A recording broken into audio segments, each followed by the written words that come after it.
तो आज हम आपको लेके आए हैं एक ऐसी स्थली पे जहाँ राधा कृष्णा का गंधर्व विवाह हुआ था। विवाह के साथ साथ यहाँ पर और भी बहुत सारी लीलाएं हुई हैं। ब्रज के इस गांव का नाम है भांडेर वन। ये भांडेर वन ब्रज के 12 मुख्य वनों में से एक है। आज हम आपको दर्शन कराएंगे भांडेर वट के, रासस्थली वंशी वट के, वेणुकूप, दाऊ जी का मंदिर, साथ ही साथ यहाँ पर मल्ल क्रीड़ा भी हुई है। जुड़े रहिए हमारे साथ, क्योंकि घर बैठे बैठे हम आपको आज दर्शन कराने वाले हैं इन सभी स्थलियों के। साथ ही साथ हम आपको इन स्थलियों के बारे में कुछ कुछ बताएंगे भी। जुड़े रहिए, चलिए हमारे साथ। तो हम सबसे पहले दर्शन कर रहे हैं वेणुकूप के। तो जब कृष्ण ने वत्सासुर का वध किया तो वो गोपियों के बीच में डींगे हाँकने लगे। तो गोपियों ने कहा, तुमने गोवध किया है, हम तुम्हें स्पर्श नहीं करेंगे, तुम अभी अपवित्र हो। कृष्ण ने कहा, ऐसे कैसे? मैंने तो एक ऐसे असुर का नाश किया जिसने बछड़े का रूप ले रखा था। तो गोपियां फिर भी कृष्ण के इस तर्क से सहमत नहीं हुई। तो कृष्ण ने कहा, अच्छा तुम ही बताओ गोपियों, फिर इसका उपाय क्या है?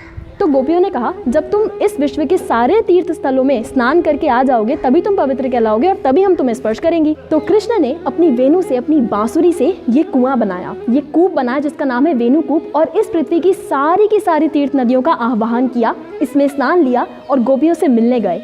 तब गोपियां संतुष्ट हुई और फिर उनसे मिली।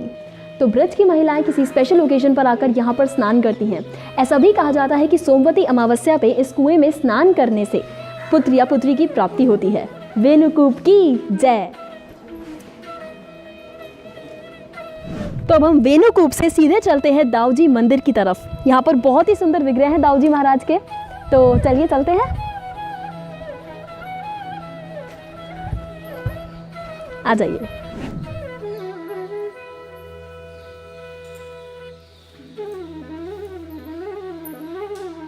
बहुत ही प्राचीन स्थली है ये, 5000 साल पुरानी। और ये वही स्थली है जहाँ पर कंस के भेजे गए दैत्य प्रलंबसुर का वध श्री बलराम जी ने किया था।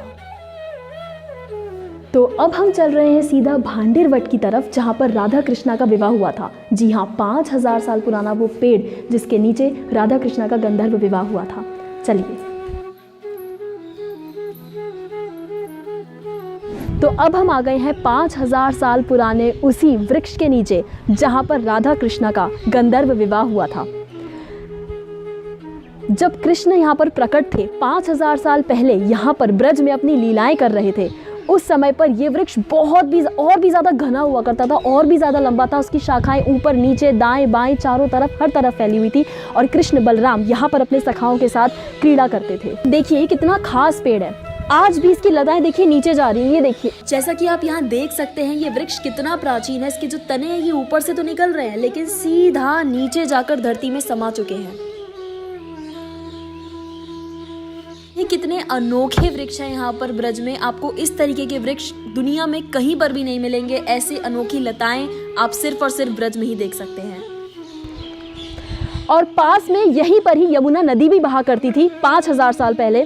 आज तो खैर यहाँ पर सूखा पड़ा है, लेकिन उस टाइम पर कहा जाता है कि इन्हीं ब्रांचेस को क्रॉस करके कृष्णा वृंदावन जाया करते थे। ये इतना घना पेड़ हुआ करता था। तो गीत गोविंद और गर्ग संहिता के अनुसार नंद महाराज एक बार कृष्ण के साथ यहाँ पर गैयों को चराने के लिए आए थे। तो उस टाइम पर ये इतना ज़्यादा घना पेड़ हुआ करता था, इतना घना जंगल था कि बहुत ही हल्की हल्की सूरज की रोशनी यहाँ पर आती थी, पूरी तरीके से आती नहीं थी, तो काफ़ी अंधेरा ही रहता था। तो उस टाइम पर जब नंद महाराज यहाँ पर कृष्ण के साथ आए तो काले बादल घिराए, आंधी आने लगी, जोर जोर से वर्षा होने लगी।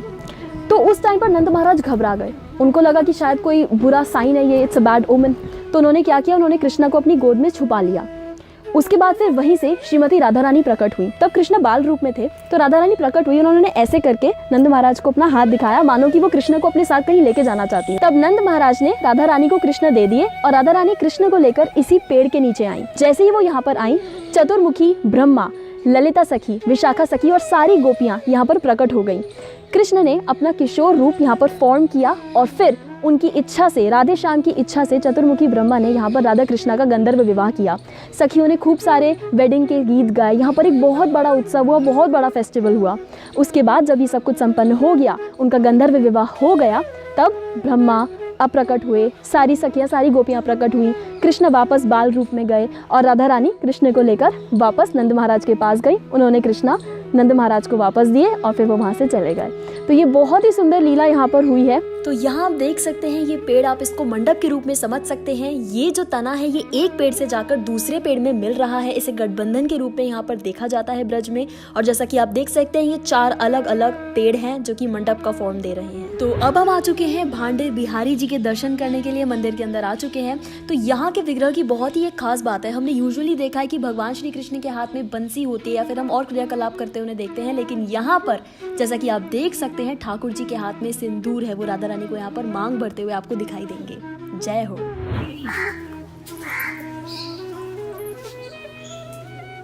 इतनी सुंदर जगह है भांडेर वन, आपको मोर ही मोर दिखेंगे। देखिए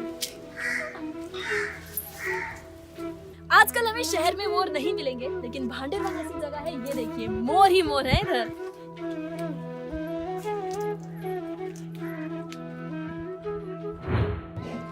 अब हम आए हैं श्याम तलैया पे। ये स्थली वंशीवट के बहुत ही पास है। जब रास के दौरान गोपियों को प्यास लगी थी तब कृष्ण ने अपनी बांसुरी से ये तलैया प्रकट करी थी और इसका नाम है श्याम तलैया। तो श्याम तलैया के दर्शन करिए और बोलिए श्याम तलैया की जय। तो अब हम जा रहे हैं नीचे श्याम तलैया में आचमन करने। और जब भी हम एक सीढ़ी उतरते हैं तो ऐसा लगता है जैसे एक सीढ़ी बीच में मिस हो गई है। ये इतना गहरा है और मैं थक गई हूँ अभी से ही। राधे राधे, राधे राधे बोलो। सब मुंह क्यों छुपा रहे हो? बोलो।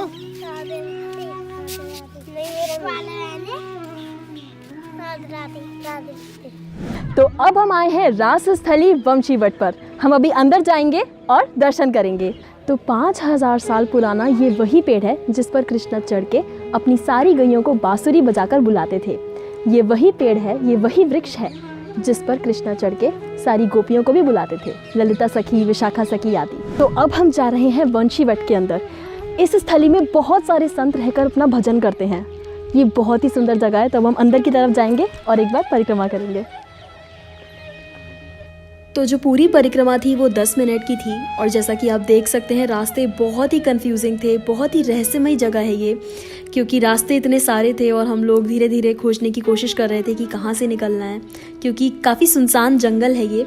और बीच बीच में हमें थोड़ी बहुत कुटियाँ मिलेंगी जहाँ पर बाबा जी लोग भजन करते हैं अपना।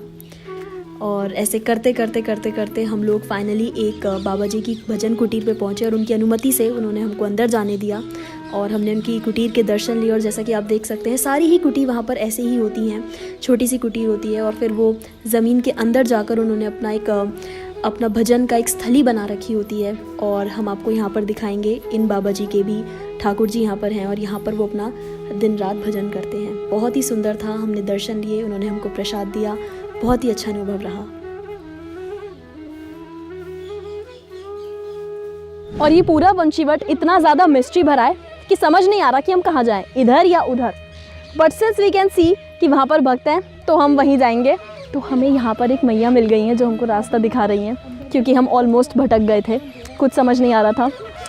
तो अब हम बाहर निकल रहे हैं और ये रास्ता सीधा खुलेगा श्याम तलैया की तरफ। Let's see. पता है इस वंशीवट में 31 कुटियाँ हैं और करीबन 31 बाबा लोग रहते हैं इधर। और वो देखिए उधर की तरफ, मुझे पता नहीं आपको दिख रहा है नहीं, बट उस तरफ मंदिर का झंडा है। So by the look of that I think हम लोग सही रास्ते जा रहे हैं। ऑफ कोर्स मैया है गाइड करने के लिए, सो हम जा रहे हैं। का लोटस के तालाब इतने देखने को नहीं मिलते, लेकिन यहाँ ये देखिए एक कमल खिल रहा है।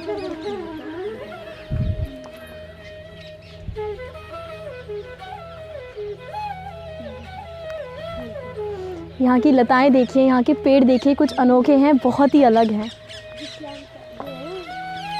कितना बड़ा एरिया है ये अभी? 52 एकड़ में। 52 एकड़ में। 52 एकड़ में जो एरिया 52 एकड़ में घूम के देखो। अच्छा पूरे की परिक्रमा है। अच्छा। अब पूरे की परिक्रमा है जाएगी तो भाई श्याम। हाँ जय हो, पहुंच गए श्याम तलैया। तो ये थे भांडेर वन के दर्शन। हमें कमेंट करके बताएं कि आपको दर्शन कैसे लगे और अगली आप कौन सी स्थली की दर्शन करना चाहेंगे। वीडियो को लाइक करें और भक्ति रोडे को सब्सक्राइब करें और वीडियो को शेयर करना ना भूलें। राधे राधे।